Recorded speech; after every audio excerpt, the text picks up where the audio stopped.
तुम मुझे शादी में बुलाना, मैं आऊँगा ज़रूर, एक निवाला ही सही लेकिन खाऊंगा ज़रूर। उस दिन सबके सिर पर सेहरे देखूंगा, सारी रात रुक कर सातों फेरे देखूंगा। मुझे तुम्हारी आंखों में वो शर्म देखनी है, वो आग कितनी गर्म है वो आग देखनी है। जिस दिन मैं आखिरी रात नाचूंगा, उस दिन मैं तुम्हारी बारात में नाचूंगा। कोई कहेगा रुखसती के वक्त तुम्हारी आंखों में आंसू क्यों नहीं, मैं कहूँगा मेरे महबूब की शादी है, नाचो क्यों नहीं। तो जय हिंद दोस्तों, आज अपन एक नया वीडियो फिर से लेकर आए हैं और इस वीडियो में आज हम अंतःस्रावी ग्रंथियों के बारे में बात करेंगे।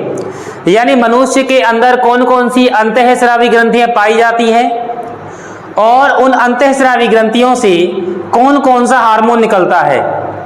ठीक है, तो ये जो मैं आपको आज बताऊंगा, यहाँ से कॉम्पिटिटिव एग्जाम के अंदर बहुत सारे क्वेश्चन बनते हैं। फॉर एग्जांपल रीट के अंदर बनते हैं, पटवार के अंदर बनते हैं, वीडियो के अंदर बनते हैं, राजस्थान पुलिस के अंदर, एमपी पुलिस के अंदर बनते हैं। ठीक है, तो बिना किसी देरी के वीडियो को स्टार्ट करते हैं। तो लेट्स गेट स्टार्टेड। तो ये है सबसे पहले जो हमारे मस्तिष्क में दो ग्रंथियां होती हैं, जिसमें से पहली है हाइपोथैलेमस। ये जो हाइपोथैलेमस ग्रंथि है, इससे मोचक हार्मोन निकलता है, मोचक रिलीजिंग हार्मोन निकलता है। ये करता क्या है, ये जो पीयूष ग्रंथि है इससे हार्मोन के स्राव को प्रेरित करता है। यानी ये जो हाइपोथैलेमस से जो हार्मोन निकलेगा प्रेरक हार्मोन, ये पीयूष ग्रंथि से हार्मोन के स्राव को प्रेरित करेगा, निकलवाएगा इधर से। तो हाइपोथैलेमस से निकलता है प्रेरक हार्मोन, प्रेरक हार्मोन। ठीक है दोस्तों, प्रेरक हार्मोन निकलेगा। दूसरा है पीयूष ग्रंथि। तो पीयूष भी मस्तिष्क के अंदर ही पाई जाती है और इस ग्रंथि से निकलता है वृद्धि हार्मोन, वृद्धि हार्मोन निकलता है। अब आप कहेंगे ये वृद्धि हार्मोन है, ये तो वृद्धि करता होगा। मैंने कहा हाँ ये वृद्धि करता है, लेकिन इसके अलावा ये कुछ और भी करता है। इसकी वजह से बच्चे बौने भी रह जाते हैं। तुम कहेंगे सर ये बौने कैसे रह सकते हैं, तो मैं बताता हूं कि अगर बचपन के अंदर अगर ये वृद्धि हार्मोन कम मात्रा में निकलता है, कम सिक्रीट होता है, तो उस स्थिति में बच्चा बौना रह जाता है। और जब ये आवश्यकता से अधिक निकल जाता है तो उस कंडीशन में बच्चे की जो लंबाई है वो जरूरत से ज्यादा बढ़ जाती है। किस हार्मोन की वजह से, इसी वृद्धि हार्मोन की वजह से। इसके बाद अगली जो ग्रंथि है वो है थायराइड ग्रंथि। इसका एक और नाम और देखने के लिए मिलता है, उसका है अवटू ग्रंथि। और इस अवटू ग्रंथि से निकलता है थायरोक्सिन हार्मोन, थायरोक्सिन हार्मोन। इस अवटू ग्रंथि से थायरोक्सिन हार्मोन निकलता है। ये क्या करता है, ये शरीर की वृद्धि के लिए, जैसे अपन वृद्धि हो रही है शरीर की, तो इसकी वृद्धि के लिए उपापचयी क्रियाएं, यानी हमारी बॉडी में हमारी वृद्धि के लिए बहुत सारी क्रियाएं होती रहती हैं। तो उन सभी क्रियाओं का नियंत्रण, या ऐसे बोले उन सभी क्रियाओं का नियमन ये थायरोक्सिन हार्मोन करता है। तो 3। इसके बाद है अगली पैराथायराइड ग्रंथि। इस पैराथायराइड ग्रंथि से पैराथायराइड हार्मोन निकलता है, पैराथायराइड हार्मोन निकलता है। ठीक है, अगली जो ग्रंथि है वो है थाइमस ग्रंथि, जो हमारे छाती यानी चेस्ट के अंदर पाई जाती है और इससे निकलता है thymosin hormone, thymosin hormone. Thymus ग्रंथि से थाइमोसिन हार्मोन निकलता है।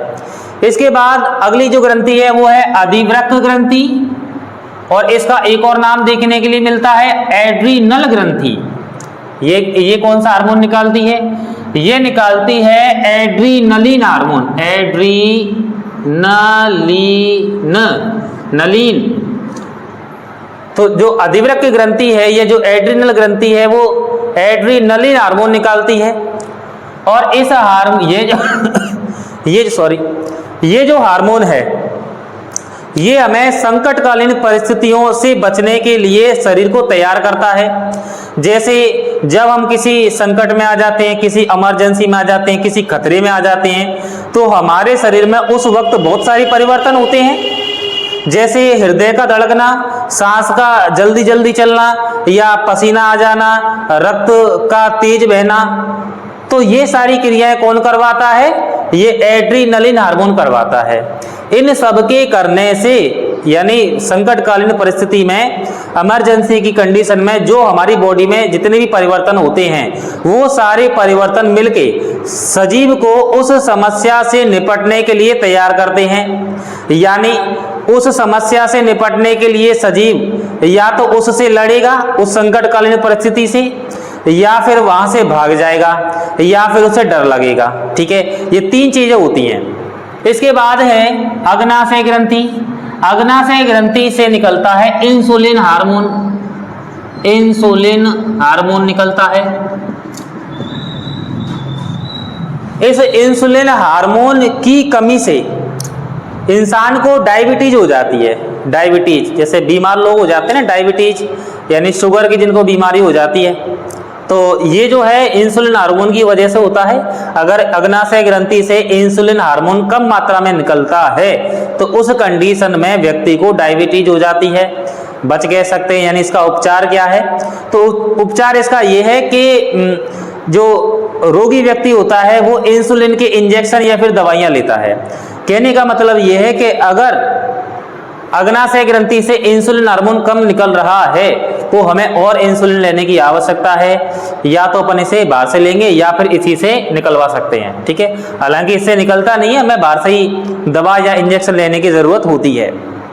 ठीक है, आगे बढ़ते हैं। अंडाशय। अंडाशय से निकलता है oestrogen hormone. Oestrogen hormone.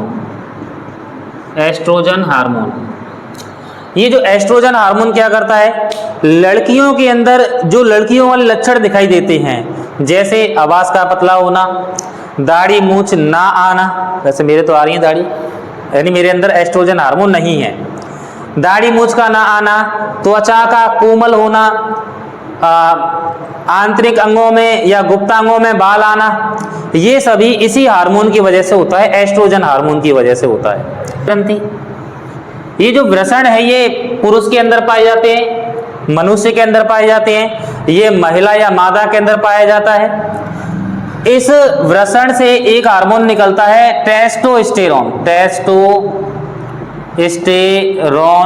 Hormone. इस हार्मोन की वजह से इंसान को गुस्सा आता है। ठीक है, तो ये जो टेस्टोस्टेरोन हार्मोन है इसका जो मात्रा है वो इंसान के अंदर यानी लड़के के अंदर ज़्यादा होती है, और लड़के के अंदर जो लड़कों वाले लक्षण दिखाई देते हैं वो इसी टेस्टोस्टेरोन हार्मोन की वजह से दिखाई देते हैं। जैसे दाढ़ी मूंछ का आना, दाढ़ी का आना, त्वचा का सख्त होना, हड्डियों का मजबूत होना और गुस्सा आना। ठीक है, तो ये सभी जो होता है टेस्टोस्टेरोन हार्मोन की वजह से होता है। कई लोग जो खिलाड़ी वगैरह होते हैं जो रेसलिंग करते हैं वो इलीगल तरीके से टेस्टोस्टेरोन के इंजेक्शन लगा लेते हैं। हालांकि ये इलीगल है, लगाना नहीं चाहिए, लेकिन वो लगा लेते हैं भाई परफॉर्मेंस को और बेहतर बनाने के लिए। ठीक है।